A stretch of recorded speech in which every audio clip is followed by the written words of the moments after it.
جنگ احد میں حضرت امیر حمزہ رضی اللہ تعالیٰ عنہ کو شہید کرنے والے ایک حبشی غلام جن کا نام وحشی ہے، وہ ابو سفیان اور ہندا کا غلام تھا۔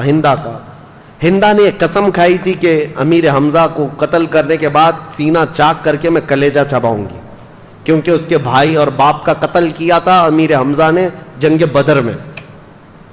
تو امیر حمزہ کو قتل کرنے والا وحشی، نام ہی وحشی تھا لیکن کالے قسم کے حبشی، امیر حمزہ کو نیزہ مار کر کے شہید کیا تھا۔ بہت تیر انداز، ایسا نشانہ لگانے میں ماہر، ایسا نشانہ کہ بہت دور سے اگر وہ ایک باریک سی چیز کو بھی رکھ دیا جائے تو اپنے نیزے سے نشانے پر لگا دیتے۔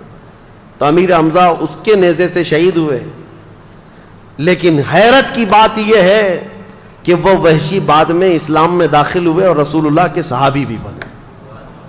میرے آقا نے بہتوں کو معاف کیا ہے، بہتوں کو معاف کیا ہے، لیکن یہ وحشی، اب ہم انہیں حضرت وحشی کہتے ہیں، ہمیشہ اس غم میں رہتے تھے کہ میں نے رسول اللہ کے چچا کو قتل کیا ہے، رسول اللہ کے قریبی چچا اور سپہ سالار اسلام بطل جلیل اللہ کے شیر کو میں نے قتل کیا۔ اپنے آپ میں وہ غمگین رہتے تھے کہ میں نے کیسے کو قتل کیا، اس کا کفارہ انہیں ادا کرنا تھا۔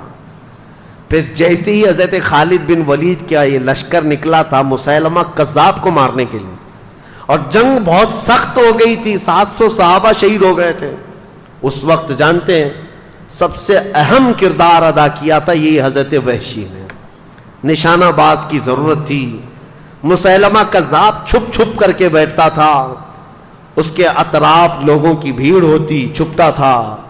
یہ حضرت وحشی نے جو نیزہ حضرت امیر حمزہ کو مارا تھا نشانے سے، اس جنگ کے میدان میں بڑی دور سے نیزہ چلایا تھا تو سیدھے مسیلمہ کذاب کی پیشانی میں گھس گیا۔ وہ جھوٹا نبی ایک ہی دم میں مر گیا، نیچے زمین پر آ گیا۔ وہ حضرت وحشی کہتے تھے میں نے یہ کفارہ ادا کر لیا، زمانے جاہلیت میں نے ایک بطل جلیل کو قتل کر دیا تھا، زمانہ اسلام میں دنیا کا سب سے بڑا دجال جھوٹا نبی تھا، اس کو میں نے قتل کیا۔ یہ جنگ سرو کر لیا حضرت ابوبکر صدیق نے۔ اب سنیے، حالات ایسے تھے کہ ایک طرف حضرت خالد بن ولید مسیلمہ کذاب سے لڑنے کے لیے گئے ہیں، ایک طرف حضرت اسامہ بن زید 10,000 کا لشکر لے کر رومیوں سے لڑنے گئے، ان کے باپ کا بدلہ بھی لینا تھا، رومیوں سے لڑنے کے لیے گئے۔ اور تیسری طرف زکوٰۃ کے منکرین جو تھے وہ کہہ رہے تھے ہم زکوٰۃ نہیں دیں گے۔ حضرت ابوبکر صدیق، سارے صحابہ جو موجود تھے، اکثر تو جا چکے 2 جنگوں میں بلکہ کئی جنگوں میں، خود حضرت ابوبکر موجود ہیں اور کچھ صحابہ تھے، کہا کہ اٹھو وہ زکوٰۃ کے جو منکرین ہیں ان سے ہم جا کر لڑیں گے۔ حضرت عمر نے کہا کیا پورا مدینہ خالی کر دو گے آپ؟ خلافت پہ ابھی آئے بیٹھے ہیں اور آنن فانن آپ ساری لڑائیاں، ادھر بھی ادھر بھی وہ بھی یہ بھی، یہ زکوٰۃ کے جو منکرین ہیں ان کو بعد میں نپٹ لیں گے۔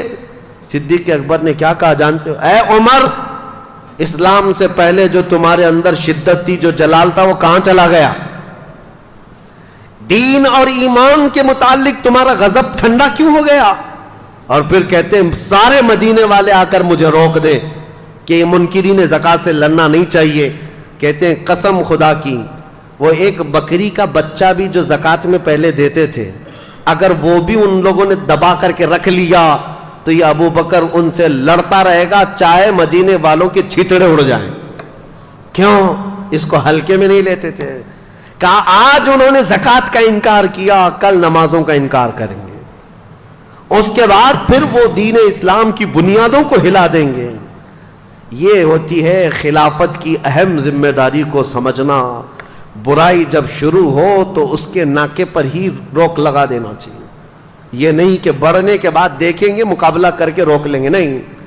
حضرت ابوبکر صدیق نے منکرین زکوٰۃ سے لڑنے کے لیے بھی صحابہ کو بھیج دیا، اور یہ تینوں محاذ پر گئے ہوئے صحابہ کوئی بھی ناکام واپس نہیں لوٹا، کوئی ناکام نہیں لوٹا۔ حضرت اسامہ بن زید کی عمر تو 19 سال کی تھی، رومیوں کے دانت کھٹے کر کے ان کو کھدیڑ کر کے واپس تشریف لائے۔